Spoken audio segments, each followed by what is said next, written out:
Yeah, how do you create a culture where people are fully engaged, where they feel like they belong, where peers take care of each other and people are productive?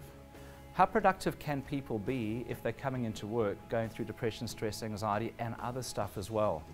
In 2003, there were 55,000 Victorians under the age of 20 who were prescribed antidepressants. And again, we're just building a picture here. I'm not trying to get you all depressed after your wonderful lunch, but stress-related claims have doubled from 1996 to 2004. The World Health Organization now estimates that by 2020, depression will be the second most debilitating condition in the developed world. And leaders who've cottoned onto this are already ahead of the curve compared to other organizations in terms of, we actually see this as an opportunity.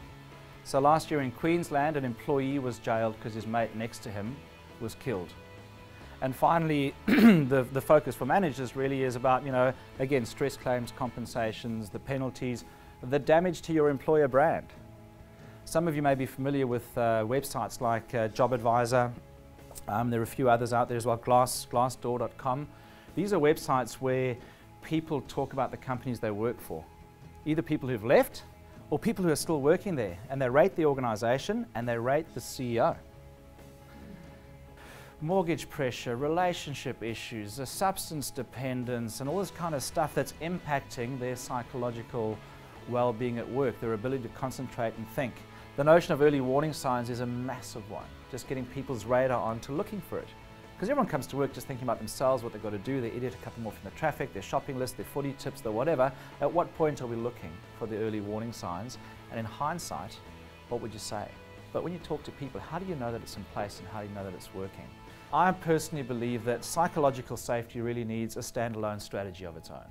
And I've been quoted and I've drawn a lot of flack, and I probably will draw some flack again today. But I actually believe that sometimes true psychological safety gets lost in this fog of wellness incentives. Now again, they're all well meant. There's no doubt about that. They're all well intentioned. But are they really addressing the core issues? I've got a mantra that when I run workshops, I probably say it 30 times in a day. If you see it, you own it.